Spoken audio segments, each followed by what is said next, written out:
अबको आधा घण्टा तपाईँ सुन्न सक्नुहुन्छ कार्यक्रम व्यावसायिक शिक्षा डायरी।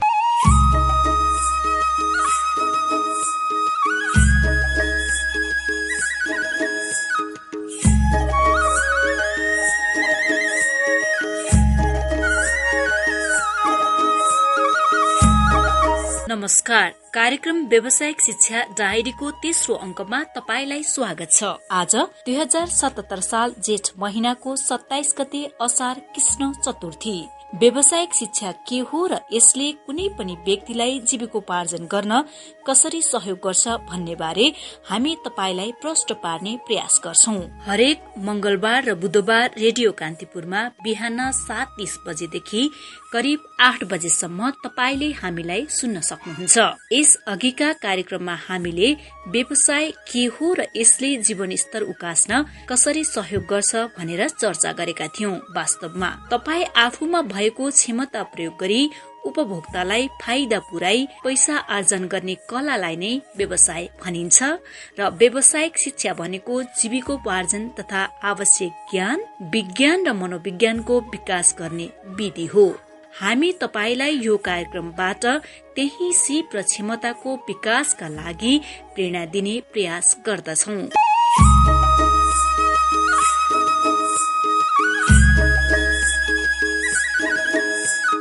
जुनसुकै सिपको प्रयोग गरी व्यावसायिक जीवनमा प्रवेश गर्न सकिन्छ। बिल गेट्सले भनेका छन्, यदि कुनै देशले सिप र आत्मविश्वासका साथ जुनसुकै ठूलो समस्याको समाधान गर्न सक्छ भने छिट्टै सफलताको सिँढीमा चढ्न सक्छ। देश त छँदैछ, तर हामी आफूलाई सिङ्गो मुलुक सम्झेर सिप विकासको चरणमा प्रवेश गरेमा सुखका दिन आउन धेरै बेर कुर्नु पर्ने छैन।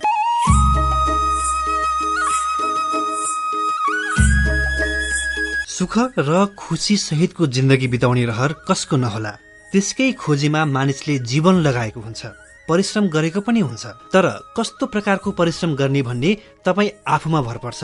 यदि तपाईँ बिहानदेखि रातिसम्म जिन्दगीमा गरिने प्रगतिबारे सोच्नुहुन्छ र सोचिरहनु मात्र हुन्छ भने चाहेको जस्तो जीवनशैली सम्भव होला? यो कुरालाई मनन गर्नुहोस् त। मात्र सोच्नुहुन्छ तर सपना पूरा गर्नतर्फ लाग्नुहुन्न भने त्यस्तो परिश्रमको सार्थकता के? सोच्नुहोस् त, आजसम्म कति वर्ष पुग्नुभयो? तपाईको जीवनका कतिवटा बिहान कटे, कति दिन कटे र रात पनि त्यतिकै मात्रामा त कटे होला? तपाईका नजिकका सहकर्मी, दाजुभाइ, नातागोता भित्र कतिले प्रगति गरिसके अनि तपाईँ उनीहरूको प्रगति मात्रै हेर्ने हो? उनीहरूलाई सर्वे सर्वा ठान्ने मात्र हो के? तपाईको जिन्दगीको सार्थकता यही हो? अरूको प्रगति देखेर आफूलाई पनि त्यस्तै कल्पना गर्ने अनि उनीहरूको डाहा गर्ने मात्र हो र तपाईको जिन्दगी? तपाईको रुचि के छ? तपाईँ केमा राम्रो हुनुहुन्छ? बितेका समय त बिते, अब फर्किएर आउँदैन। अब पछुताएर पनि हुने के हो र? धेरै जनासँग सम्बन्ध बिग्रियो होला, बिग्रने कुरा बिग्रिसक्यो। अब त्यसलाई सोच्दै दुःख मनाउ गर्दैमा त्यो क्षण सुखद रूपमा फर्केर आउने पनि त होइन। तर यसको मतलब तपाईको सबै समय नराम्रो भन्न खोजेको पनि होइन। तपाईको जिन्दगीमा कुनै कुनै राम्रै पल पनि बित्यो होला। कोही साथीभाइ र नातागोतामा तपाईलाई केही स्थान देलान्। अझै पनि सोच्नुहोस् त, यदि तपाईँ आफैमा केही महत्त्व भएको वा केही क्षमता भएको व्यक्ति बन्न सक्नु भएन भने त्यो स्थान पनि कहिलेसम्म रहला?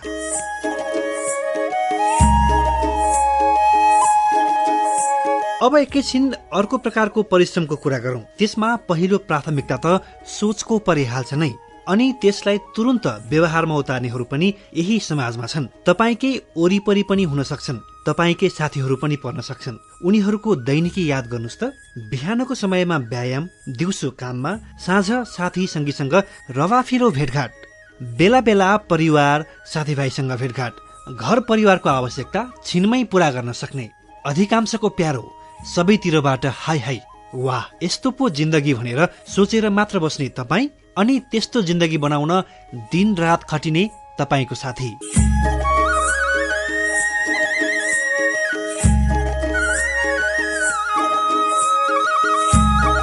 तपाईको जीवन शैलीमा पनि त्यही साथीको जस्तै हुनुपर्छ भन्ने मान्यता राख्दै प्रेरणा दिने उद्देश्यले सञ्चालनमा आएको कार्यक्रम हो यो व्यावसायिक शिक्षा डायरी।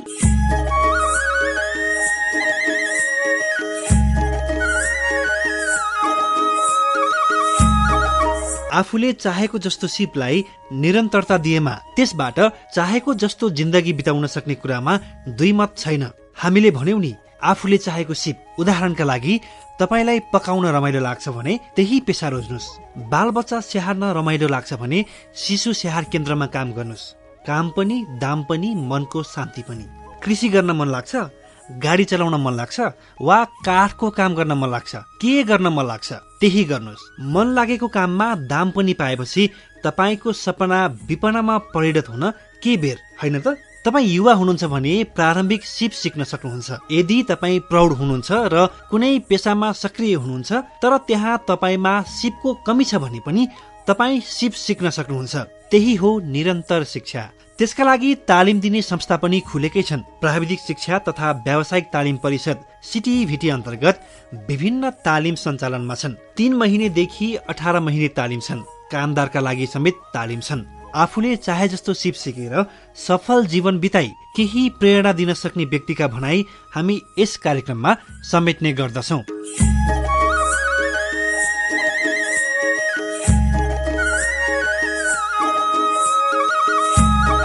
तपाईले सिप सिक्नुको फाइदा धेरै छ। एक फाइदा के हो भने तपाईले कुनै स्थानमा काम गर्दा गर्दै केही दुर्घटना भयो र त्यसको आरोप तपाईलाई लाग्यो भने त्यसबाट उन्मुक्ति मिल्न सक्छ।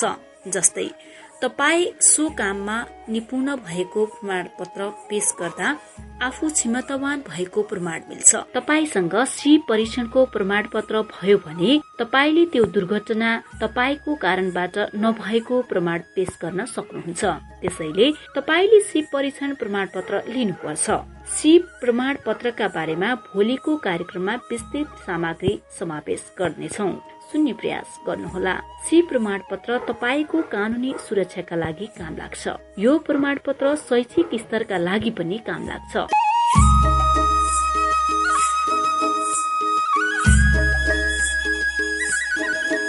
आज हामीले डकर्मी पेसामा रमाइरहेका केही व्यक्तिको सफलताको अनुभव यस कार्यक्रममा समेटेका छौं।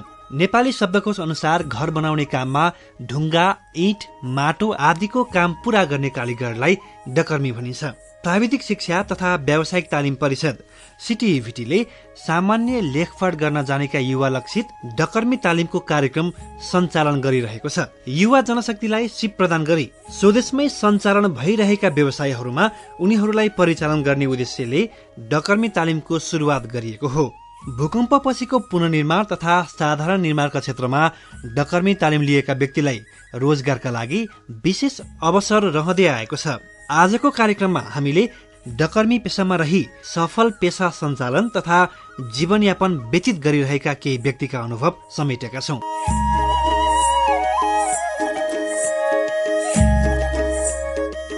एक दशकदेखि डकर्मी पेसामा सक्रिय रसुवाका सञ्जय लामा र लामा कार्फु घलेको फेरिएको जीवनशैली बारे रसुवाबाट सहकर्मी बलराम घिमिरेले तयार पार्नु भएको सामग्री अबको क्रममा। लकडाउनको समयमा पनि गोसैकुण्ड गाउँपालिका 6 धुन्चेका सञ्जय लामालाई एकछिन पनि टुसुक्क बस्ने फुर्सद छैन। उनी बिहान सबेरै उठ्छन्। घरमा श्रीमतीले तयार पारेको चिया खाजा खाएपछि 7 बजे नै काममा निस्किन हतारिन्छन्। लकडाउनको समयमा पनि काम विहीन हुन नपरेको उनी सुनाउँछन्। अहिले यो लकडाउनको बेलामा चाहिँ म चाहिँ डकर्मी सिकेको थियो पहिला, त्यही भएर काम गर्दैछु।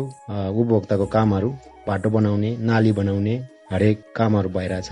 अब व्यक्तिको घरहरू पनि अलिअलि गरिरहेको छु। अहिले चाहिँ 1 महिना जति चाहिँ खाली जस्तै भयो। त्यसपछि चाहिँ काम निरन्तर भइरहेको छ लकडाउनमा पनि। हातमा सिप र जाँगर भएपछि काम विहीन हुनु पर्दैन भन्छन् उनी। आफ्नो क्षमता अनुसारको काम गाउँमा पाइने भएकाले अन्यत्र भौतारिनु पनि नपर्ने उनी बताउँछन्।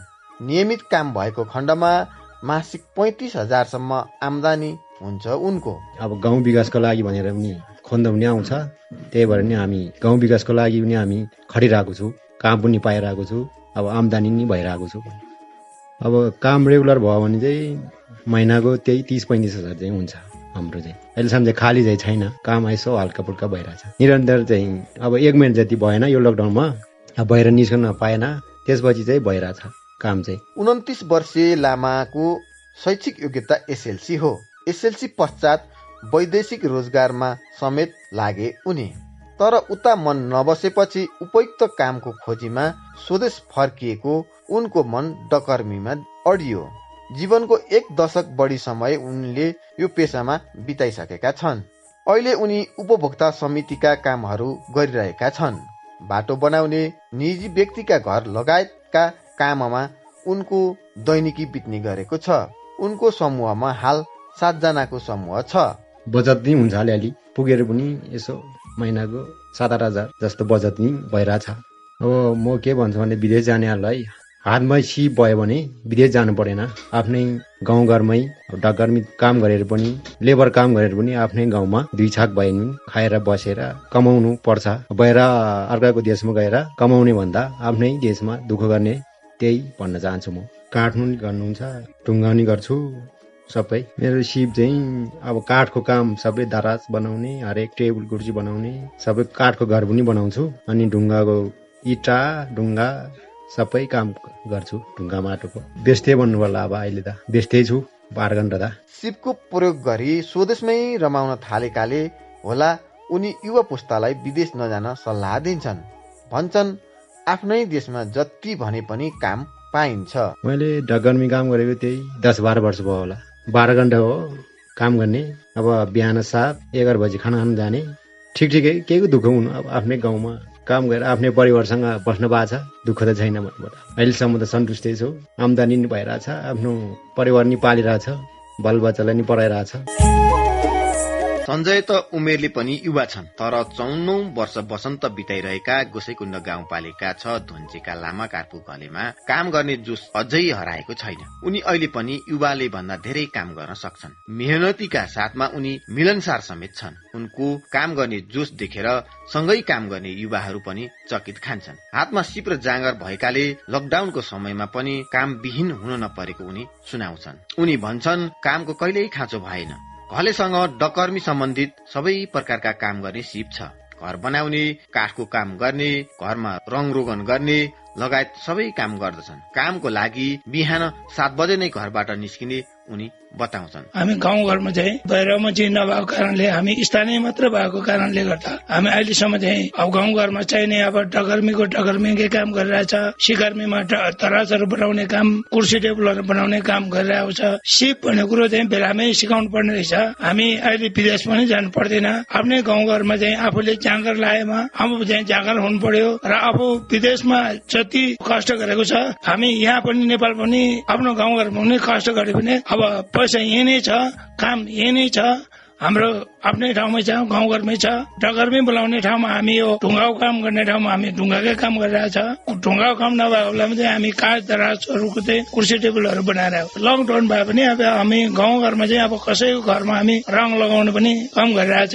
त्यो पछि अहिले फेरि उपभोक्ताको काम पनि सानो कामहरू चाहिँ माने बनाउने कामहरू, नली बनाउने कामहरू निरन्तर भइरहेको छ। हामी हिजो बिहान पनि उनलाई छोर्तेन बनाइरहेको ठाउँमा भेटियो। उनी आफू सँगै काम गर्ने समूहका साथीलाई सिकाउँदै आफू पनि काममा सँगै खटिँदै थिए। लकडाउनको समयमा उनी गाउँघरको काममा व्यस्त छन्। घर बनाउने, टेबुल, खाट, दराज, रङरोगन गर्ने काम गरिरहेका छन्। उपभोक्ताका काम पनि गरिरहेका छन्। उनले डकर्मी काम गर्न थालेको 25 वर्ष भयो। 37 सालमा 8 कक्षासम्म पुगेर पढाइ छाडेका हुन्। यो पेसाबाटै नेपालमा बसेर जीवन निर्वाह भइरहेको उनी सुनाउँछन्। पहिला नै चाहिँ अलिअलि सिकाएको कारणले गर्दा हामी चाहिँ आफू खोज्न जानु परेन। अब यो मान्छे सिपालु छ है, यो मान्छेलाई लगाउनु पर्छ भन्ने चाहिँ सुरुमा आफूले राम्रो काम देखाउनु पर्छ। त्यस कारणले चाहिँ हामी अरूले नै खोज्न आउँछ। मेरो समूहमा काम गर्ने मान्छे 10 जना जति छ। मासिक हामीले अहिले यो लकडाउनले गर्दा हामीले अलिकति मजदुरी चला चाहिँ अलिक, किनभने अब समस्या त्यही भयो, गाउँघरको अब आम्दानी छैन। त्यस कारणले हामीले पहिला हामी 1500मा काम गरिरहेछ भने हामी अहिले यो लकडाउनको अवस्था हेरेर हामी 1200मा काम गरिरहेको छ। आज पनि अब समस्या परेको ठाउँमा हामी 1000 रुपियाँमा पनि काम गरिरहेको छ। मेरो पढाइ सामान्य छ। म तपाईँको 37 सालतिर म 8 क्लास पढेर छोडेको स्कुलमा, विदेश गएको छैन। अहिलेसम्म अब मैले नेपालमै बसेर अब जीवन निर्वाह गरिरहेको छ। वार्षिक मैले तपाईँको कम्तीमा 8-10 लाख चाहिँ घरमै बसेर पनि कमाइरहेको छ। वार्षिक 8 लाखसम्म आमदानी गर्ने उनलाई कतिपयले कामका लागि घरमै लिन आउने गरेका छन्। यो पेसाबाट आफू धेरै सन्तुष्ट भएको उनले बताए। खाडी मुलुकमा कामको लागि जानुभन्दा सिप सिकेर आफ्नै मुलुकमा धेरै आमदानी गर्न सकिने सुझाव दिन्छन्। भर्खरको युवाहरूले म भन्न चाहन्छु कि तपाईँको विदेश खाडी मुलुकमा जानुभन्दा त्यहाँको खर्ने, त्यहाँको पहल जाने, त्यहाँको बुद्धि जाने अनुसारले नेपालमै आफ्नै घरमै बुद्धि गरेर आफ्नै घरमा सिप देखाएर त्यहाँको मेहनत नेपालमै देखायो भने यही नै पुग्छ। तपाईँ कहीँ पनि जानु पर्दैन। 54 वर्ष भइसक्यो, मैले विदेश भनेको नाम पनि सुनेको छु तर गएको छैन होइन, दुःख पनि पाएको छैन। विदेशको दुःख नेपालमै गऱ्यो भने पुगिन्छ। कुनै पनि साथीहरू टेलिभिजनमा मैले देखिरहेको छ विदेशमा गएको दुःखले यही नेपालमा आएर पनि उनीहरूले कसैले बाख्रा पालन गरिरहेछ, कसैले भैँसी पालन गरिरहेछ होइन, कसैले सुँगुर बङ्गुर पालन गरिरहेछ। किनभने त्यहाँको दुःख हेर्दा नेपालमै बस्यो भने आफ्नो घर परिवारसँगै भयो, आफ्नो बालबच्चासँगै भयो। अब खाडी मुलुकमा गयो भने आफ्नो बालबच्चा कता आफू मऱ्यो भने थाहा छैन, आफ्नो बालबच्चा मऱ्यो भने थाहा छैन। यही बस्यो भने, यही खाडी भने, यही मेहनत गर्यो भने नेपालमा ठिक छ।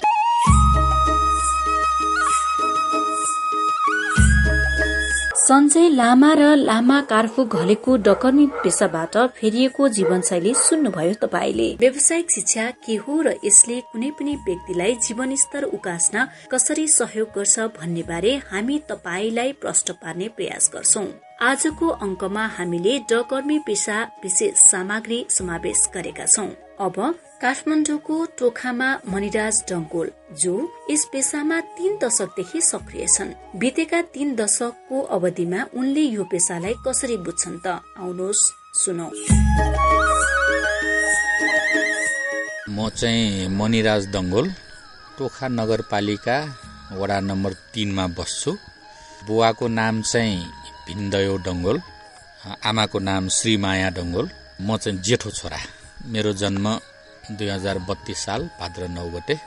अहिले चाहिँ व्यावसायिक हिसाबले डकर्मीबाट बिस्तारै बढ्दै भूगोल पहिचानका साथ, सम्पदा संरक्षणका साथ एउटा नेपालकै समग्र समृद्धिको एउटा स्रोत पर्यटनसम्म चाहिँ पुग्न सकिन्छ कि भनेर हिँडिरहेछु। हामी तपाईको परिचय डकर्मीमै धेरै केन्द्रित रहेर कुराकानी गर्छौं। आज यहाँले डकर्मी पेसालाई कसरी चिनाउनुहुन्छ? मेरो बुवा पनि डकर्मी। म 2048 साल माघ 29 गते एसएलसी को अन्तिम दिन अर्थशास्त्रको एक्जाम थियो। त्यो अर्थशास्त्रको एक्जाम जुन एसएलसी को अन्तिम दिन सकाएर घर आउँदा मेरो मोहनमाया डंगोलसँग विवाह भयो। त्यसको भोलिपल्टदेखि नै मेरो बुवा डकर्मी भएको कारणले उहाँको हात समातेर विवाहको भोलिपल्ट 16 वर्षको उमेरदेखि नै म चाहिँ बुवा डकर्मीको हेल्परको रूपमा हिँडे। हेल्पर भनेर अब त्यो इंग्लिश शब्द, तर हामीलाई ज्यामी भनिन्थ्यो। ज्यामी भएर झनै 1 वर्ष बुवासँग गरेपछि अब बुवाको प्रेरणाले म चाहिँ डकर्मी नै बने। साथीहरूले एसएलसी फेल भयो, फेरि रिदिउँ, पास गरौँ, अब पढेरै ठुलो काम गर्ने के भन्दै थिए। तर म चाहिँ बुवासँगै हिँडेर 1 वर्षमा डकर्मी भएर पढाइलाई मैले त्यति ध्यान दिइनँ। म जेठो छोरा भएको भएर निरन्तर रूपमा त्यही डकर्मी पेसामै केही गरौँ भनेर लागेँ। झन्डै ज्यामी काम गरेको 3-4 वर्ष भित्रमै म चाहिँ सासानो घरहरू ठेक्का लिने, प्लास्टरहरू ठेक्का लिने, तला थप्ने कामहरू ठेक्का लिने मा पुगे। गर्दै अहिलेसम्म निरन्तर रूपमा त्यो डकर्मी कामलाई चाहिँ मैले एउटा मेरो सम्मानको लागि अथवा यो मेरो सुरुवाती पेसा भनेर मैले गरिरहेछु। 1.5 वर्षको डकर्मी बन्ने क्रममा हेल्परको रूपमा तपाईँ आफ्नो बुबासँग जानुहुन्थ्यो। त्यो डकर्मी बन्नुभन्दा अगाडि, जब पूर्ण रूपमा डकर्मी बने भन्ने महसुस गर्नुभन्दा अगाडिका तपाईँका सङ्घर्षका ती दिनहरू कसरी सम्झिनुहुन्छ अहिले? एउटा रमाइलो सङ्घर्ष, किनभने कुनै पनि कुरालाई रमाएर लिँदाखेरि त्यसले प्रतिफल राम्रै दिँदो रहेछ। साङ्ग्रेला होटेलमा बुवाले डकर्मी गर्दै हुनुहुन्थ्यो। त्यो बेला म ज्यामी भएर काम गरिरहेथेँ। वर्तमान बुढानीलकण्ठ नगरपालिका, त्यो बेला गाम्चा भन्थे, अहिले पनि हामी गाम्चै भन्छौँ नेवारी भाषामा। त्यहाँको साइला दाई उहाँ चाहिँ डकर्मी भइसक्नु भएको थियो। हुन त अहिले उहाँले टोखाकै दिदी बिहा गर्नुभयो। त्यो बेला म ज्यामी काम गरिराख्दाखेरि ज्यामी भनेपछि अलिकति डकर्मीहरूले हेपिने स्वभाव थियो। अनि बुवा उहाँको भन्दा पनि सिनियर डकर्मी, तर म त अब ज्यामी। अनि बुवाले नसुन्ने गरी उहाँ डकर्मी साइला दाईले मलाई चाहिँ सालो फलाना ल्याऊ त्यस कारणले भनेर हेप्पिएर काम हराउँथे। रिस उठ्यो, सहन सकिन। ज्यामी काम गर्दाको क्रममा त्यो बेला झारू लगाइरहेको थिएँ मैले सिमेन्टी गर्नलाई। मलाई रिस उठ्यो, सालो भनेपछि एकदम रिस उठ्यो। अनि त्यही झाडुलाई च्याम्म गालामा हानिदिएको त झन्नै मलाई मारेन। अनि म भागेँ। 2 दिनसम्म उहाँको देखै परिन। त्यस्तो गरेर डोको बोक्ने, बालुवा बोक्ने, सिमेन्ट बोक्ने, साबेल चलाउने, अब जग खन्ने भनेको त अब एउटा दिनचर्याकै रूपमा भयो। त्यसलाई मैले रमाइलोकै रूपमा लिएँ। सङ्घर्ष नै रमाइलो जस्तो लाग्छ मलाई। ती सुरुवाती दिनहरू वाल लगाउनु पर्ने, सिमेन्टसँग खेल्नुपर्ने, कङ्क्रिटहरूसँग खेल्नुपर्ने, वाल पनि राम्रोसँग लगाउनु पर्ने, त्यसको ब्यालेन्स कुराहरू, यी कुराहरू टेक्निकल कुराहरू कसरी सिक्नुभयो? यो चाहिँ मलाई त्यस्तो लिखित रूपमै त यो सिकिएन मैले। अब म चाहिँ एसएलसीसम्म पढेर ज्यामी काममा गएको भएर हो कि अथवा बुवा एक किसिमको सफल डकर्मी भएको भएर हो। अनि मेरो मामा नाति डङ्गोल, उहाँ पनि बुवाहरूलाई काम दिनुहुने ठेकदार हुनुहुन्थ्यो। अनि मलाई चाहिँ अरू ज्यामीहरूलाई जति कठिनाइ त भएन। जस जुन किसिमको मान्छेहरूले 5-7 वर्ष ज्यामी काम गरेर मात्र डकर्मीको अनुभव गर्न पाइन्थ्यो भने मलाई चाहिँ मेरो बुवाको कारणले, मामाको कारणले छिट्टै नै त्यो डकर्मी काम गर्ने अवसर पाएँ। जाने थिएन मैले इँटा कसरी राख्ने, त्यो सिधा कसरी लगाउने, बटम कसरी राख्ने भने जाने थिएन। तर डाइरेक्ट उहाँहरूको एक साइडमा बुवा मामाहरू बस्नुहुने, एक साइडमा मलाई गर्न लगाउने गरेर प्रेसरली मलाई सिकाउनु भयो उहाँहरूले र मैले छिटो सिक्ने अवसर पाएँ। अनि डकर्मी भनेको चाहिँ मलाई जहाँसम्म लाग्छ 1-2वटा कुरा सैद्धान्तिक कुराहरू बुवा मामाले भन्नुहुन्थ्यो, मैले तुरुन्तै क्याच गरेर लिन सक्ने क्षमता चाहिँ थियो मसँग। त्यो चाहिँ अलिकति एसएलसीसम्म पढेको कारणले जस्तो लाग्छ मलाई। झनै मैले 5-7 दिन प्रेसरले त्यो सिकेँ। 5-7 दिन पछाडि त मैले झनै बुवा मामाले जतिकै गाह्रो लाउन सिकेँ। त्यो बेलामा कुनै शैक्षिक संस्थाहरू, डकर्मीका लागि छुट्टै तालिम दिने संस्थाहरू यहाँको अनुभवमा यहाँले त्यो बेलामा सुन्नुहुन्थ्यो, भोग्नुहुन्थ्यो अथवा थिएन? त्यो बेला थिएन होला भन्छु म, किनभने मैले सुनिनँ। झन्नै अब 48 सालदेखि म त्यसरी लागेको। 58 सालमा आउँदासम्ममा मलाई अलिकति खुल्दुली लाग्यो। मैले अब बुवा मामा भएर त्यति सजिलोसँग सिकेँ जस्तो लाग्छ। तर डकर्मी पेसाबाट पनि मैले झन् 58 साल 10 वर्षको पिरियडमा आउँदाखेरि टोखाकै पहिलो नर्स मेरो बहिनीलाई मैले नर्स पढाउन सफल भएँ। त्यति भइसकेपछि अब सामाजिक उसमा पनि केही गर्नुपर्छ भन्ने लागेर मैले 58 सालमा डकर्मी सङ्घ अथवा टोखा निर्माण मजदुर सङ्घको म संस्थापक महासचिव भएर त्यो एउटा संस्था पनि सिडिओ कार्यालयमा दर्ता गरेर हामीले कन्टिन्यू अगाडि बढेँ। त्यस बेलामा मैले चाहिँ भूकम्प प्रतिरोधी भवन निर्माण सङ्घ भन्ने भेटाएँ, जसले त्यस्तो डकर्मी तालिम दिँदो रहेछ। हाम्रो टोखा निर्माण मजदुर सङ्घ जुन मेरो संस्थापक महासचिवबाट स्थापना गरेको, त्यसको अतिथिको रूपमा कृष्ण महर्जन उहाँ आउनुभएको थियो र उहाँले चाहिँ भूकम्प प्रतिरोधी भवन निर्माण सङ्घ गठन गरेर उहाँले भूकम्प प्रतिरोधी भवन निर्माण तालिम पनि दिनुहुँदो रहेछ। त्यसबाट मैले चाहिँ लिन पाइनँ मेरो विभिन्न व्यस्तताले, तर मैले धेरै साथीहरूलाई त्यो तालिममा चाहिँ सहभागी गराएको छु, जसले गर्दा अहिले राम्रो भएको छ। त्यो तालिम लिएर काम गर्ने साथीहरूलाई अहिले सरकारले पनि त्यो तालिम लिएकाहरूलाई मात्र काम गर्न दिनु भन्ने अवधारणा पनि स्थानीय सरकारहरूले चाहिँ फोकसले गरेको पाछु, खुसी लाग्छ। जस अहिलेका डकर्मी साथीभाइहरूलाई राम्रो छ। यो पेसामा महिलाहरूको सहभागिता त्यति भएको देखिँदैन, साह्रै न्यून मात्रामा पनि छ। यहाँले कसरी लिनुहुन्छ? डकर्मी भनेको कि पुरुषको लागि मात्रै अलिक धेरै खटिने काम जस्तो हो अथवा के हो? यो चाहिँ त्यसरी त भन्न नमिल्ला, तर हाम्रो अब पुरुष प्रधान देश जस्तै लाग्छ मलाई यो नेपाल। अहिले त अब संविधान त महिलालाई पनि अब समान ऊ चाहिँ दिएको छ, तर एउटा मानसिकता नै डकर्मी भनेपछि पुरुष हाबी चाहिँ छ। तर अहिले मैले देखेको छु जुन अब ड्राइभरहरू महिला देखे जस्तै डकर्मी पनि महिलाहरूले गर्नुभएको पनि मैले देखेको छु। मसँग 58-60 सालदेखि काम गर्नुभएका दिदीहरू 2 जना हुनुहुन्छ। एकजना दिदीलाई म तामाङनी दिदी नै भन्छु, एकजना दिदी सुधा दिदी भन्छु। उहाँहरूले चाहिँ अहिले हामीले जतिकै त्यो गाह्रो लगाउने प्लास्टर गर्ने चाहिँ गर्न सक्नुहुन्छ। महिलाले पनि सकिँदो रहेछ।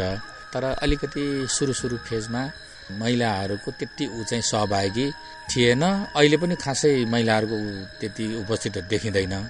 तर गर्न खोज्नुभयो भने उहाँले सक्नुहुन्छ। यहाँलाई कस्तो लाग्छ, यहाँ एसएलसी फेल भएको भनेर जुन साथीभाइ समाजमा तपाईँलाई एक किसिमको त्यो टाइमको बेला अनुसार होच्याइन्थ्यो, अब लाइफमा केही गर्न सक्दिनँ भनेर, आजको दिनबाट तपाईँ एउटा सफल डकर्मीको रूपमा आफूलाई उभ्याइसक्नु भएको छ। फर्केर हेर्दा त्यो बेलाको एसएलसी पास भएका तपाईँलाई होच्याउने साथीहरू र आफूलाई कम्पेयर गर्दा के पाउनु भएको छ? एकदम राम्रो क्वेसन गर्नुभयो तपाईँले। म यो समाजलाई सन्देश दिन पनि चाहने मान्छे, जहाँ जे छ त्यहाँ त्यही उपाय।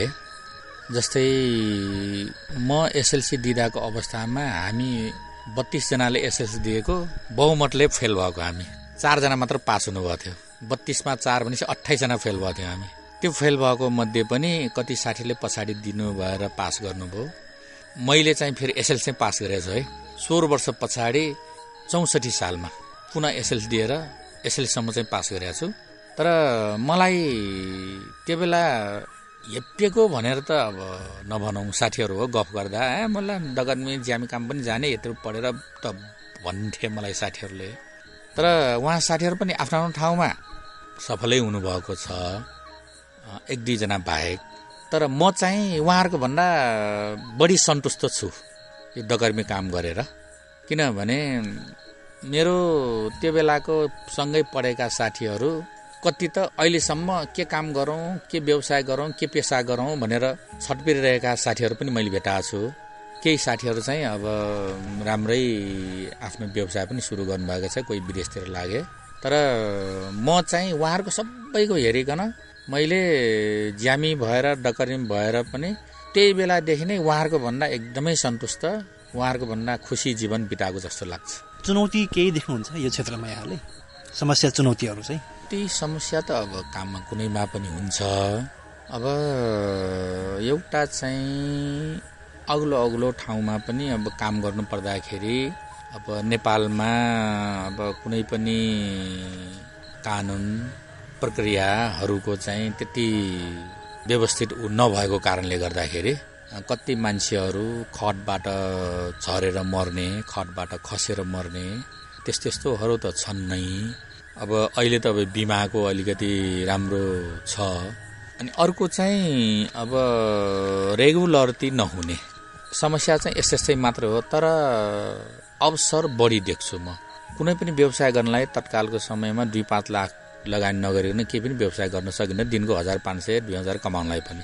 तर यो डकर्मी यस्तो पेसा हो, तपाईँको 200-300 रुपियाँको जावल, चुपी, घन्टी र एउटा टेप, पकेट टेप, त्यति लिएर 200-300 को सामग्री लिएर हिँड्नुभयो भने तपाईँले चाहिँ दिनको 1500 देखि 2000 कमाउनुहुन्छ बिना लगानी अहिलेको अवस्थामा। एउटा कुरा यहाँलाई जोडिहाल्छु, डकर्मी यो जुन यस्तो खालको पेसा हुन्छ नि, शारीरिक श्रम बढी पर्ने पेसाहरू, यसमा युवा पुस्ता हतपत्त आकर्षित भएको पाइँदैन।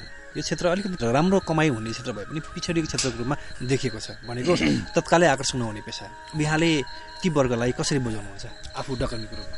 यो चाहिँ हाम्रो नेपालको एक त शिक्षा प्रणाली गलत छ, दोस्रो नम्बर यो सामाजिक चालचलन, राजनीतिक संस्कार एकदमै गलत भन्छु म।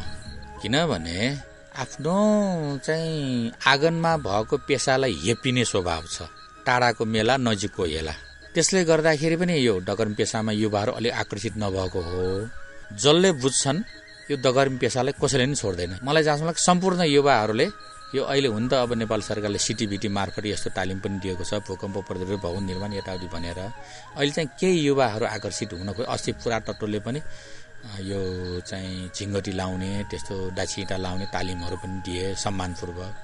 अहिले चाहिँ अलिकति आकर्षित हुन्छ कि भन्ने लाग्छ। तर उपत्यकाको सन्दर्भमा अब यहाँ चाहिँ यो जग्गा चलान, घर धलान, त्यो हावाले पनि अब एक आना गयो भने लाखौँ लाख आउँछ। यो डकर्मी काम गर्यो 1000-2000 के कमाइराख्नु भन्ने त्यसले पनि अलिकति बिगारिरहेछ। तर यहाँको समाजसेवी बनाउँदा, राजनीतिक कर्मीहरू बनाउँदाहरूले स्कुलको पाठ्यक्रमहरूमा यो डकर्मी बारे चाहिँ केही प्रस्तुत गर्ने हो भने युवाहरू पक्कै आकर्षित हुन्छ, सजिलो पनि छ। म सम्पूर्ण युवाहरूलाई अनुरोध पनि गर्न चाहन्छु, सजिलो काम छ, त्यस्तो शारीरिक रिस्क पनि छैन, शारीरिक गाह्रो पनि छैन। यहाँलाई धेरै धेरै धन्यवाद महत्त्वपूर्ण अनुभव सेयरिङको लागि। धन्यवाद।